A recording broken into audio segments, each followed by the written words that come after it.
Warahmatullahi wabarakatuh. Bismillahirrahmanirrahim. Alhamdulillahi rabbil alamin. Allahumma salli wa sallim wa barik ala sayyidina Muhammadin wa ala alihi wa sahbihi ajma'in. Subhanaka la ilma lana illa ma 'allamtana innaka antal alimul hakim.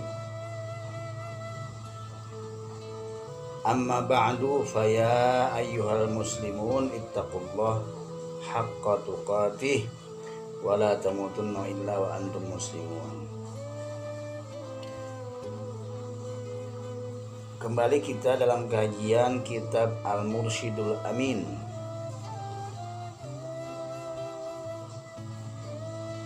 Al-Musannifu rahimahullahu ta'ala, berkata Imam Ghazali, semoga Allah merahmatinya dan memberikan manfaat kepada kita dengan ilmu-ilmu beliau.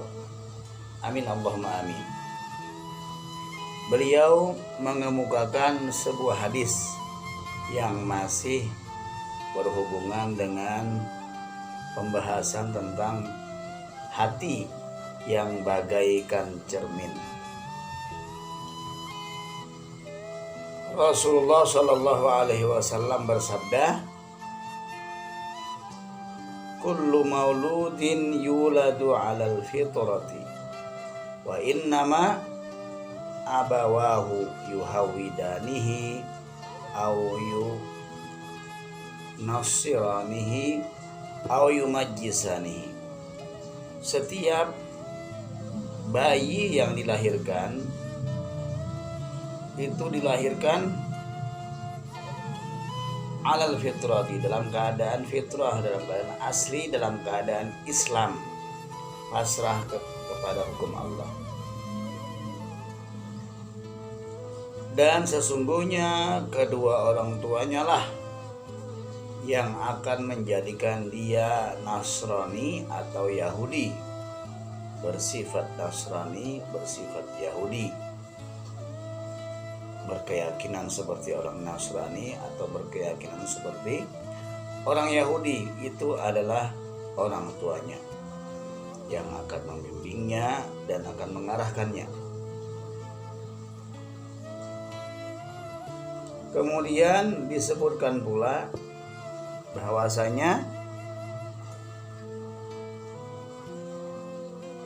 Ibnu Umar meriwayatkan bahwasanya Nabi Muhammad Shallallahu Alaihi Wasallam ditanya, wahai Rasulullah, di mana Allah, di bumi atau di langit? Kemudian Nabi bersabda, fi qulubi ibadihil mu'minin. Dia di dalam hati hamba-hamba Allah, hamba-hambanya yang beriman. Kemudian kata Imam Ghazali lagi,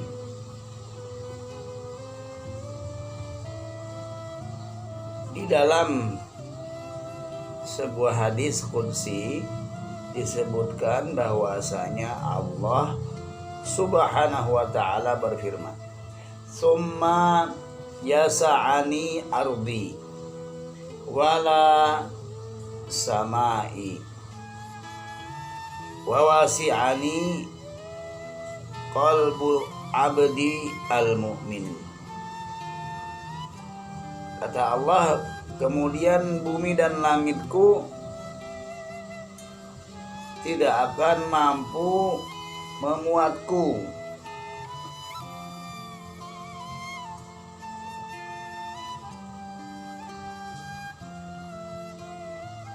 dan hati hamba-hambaku yang berimanlah yang mampu memuatku. Betapa luasnya hati manusia itu. Maka kata Imam Ghazali, atas dasar itulah maka Umar pernah mengatakan, hatiku melihat Tuhanku karena dia telah menyucikan hatinya. Sebagaimana firman Allah, qad aflahal mu'minun, atau firman Allah juga yang mengatakan qad aflaha man zakkaha, sungguh beruntung orang yang menyucikannya atau menyucikan hatinya. Surah Asy-Syams surat ke-91 ayat ke-9. Maka berkata Imam Ghazali, ketahuilah bahwa proses penerimaan kebenaran itu melalui 3 tingkatan. Yang pertama, menerima kebenaran dengan cara mendengar di awal fitrah. Ada kemungkinan terjadi kesalahan dengan bersikap menurut saja pada orang-orang yang awam.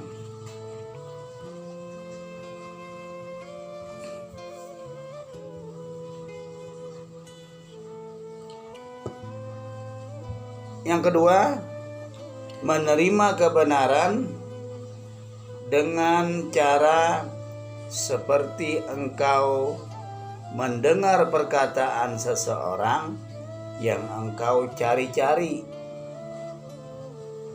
dari dalam rumah.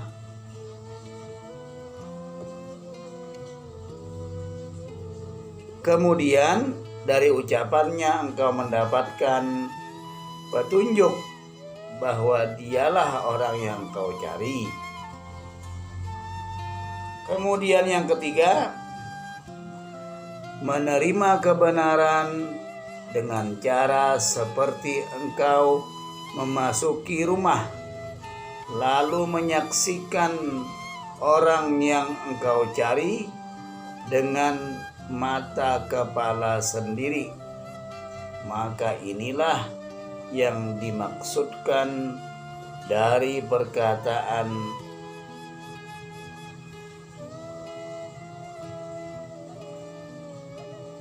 Allah. Maksudnya dari perkataan Ali radhiyallahu anhu. Meskipun tabir disingkap, tidaklah bertambah keyakinanku. Karena Ali memang sudah yakin. Dan inilah iman para nabi, para siddiqin, para wali-wali Allah. Iman yang tidak dikelilingi oleh lupa dan lalai. Perumpamaan terhalangnya orang kafir, anak kecil, dan orang gila dari melihat hakikat-hakikat kebenaran adalah bagaikan orang yang melihat di dalam kegelapan. Mungkin saja penglihatannya sempurna, namun mereka belum dapat melihat sebelum terbit matahari atau terbit cahaya matahari. Mereka baru sanggup melihat setelah sinar matahari sampai ke penglihatan mereka. Demikian pula ilmu tidak akan tersingkap di dalam hati anak kecil dan orang gila. Hati mereka tidak mampu membedakan dan berpikir karena pagar hati mereka bukan atau belum siap diukir oleh pena.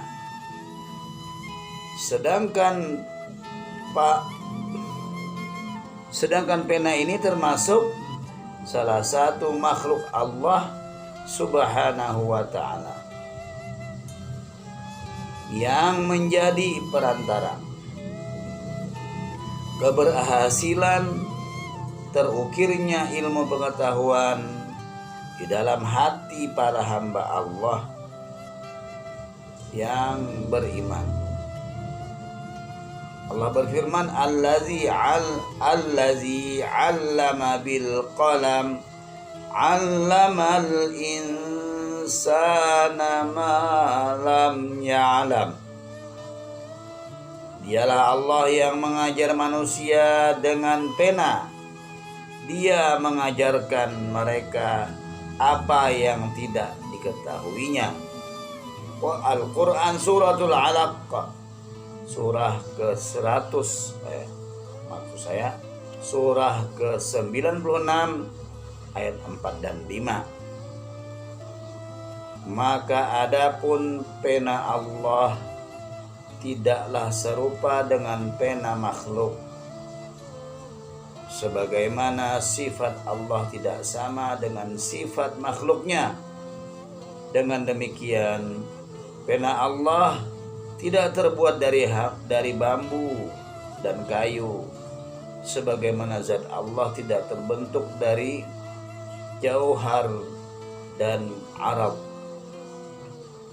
Kiranya sampai di situ yang bisa saya sampaikan untuk teman-teman jamaah Al-Hikmah sekalian dan yang lainnya di majelis-majelis yang lain.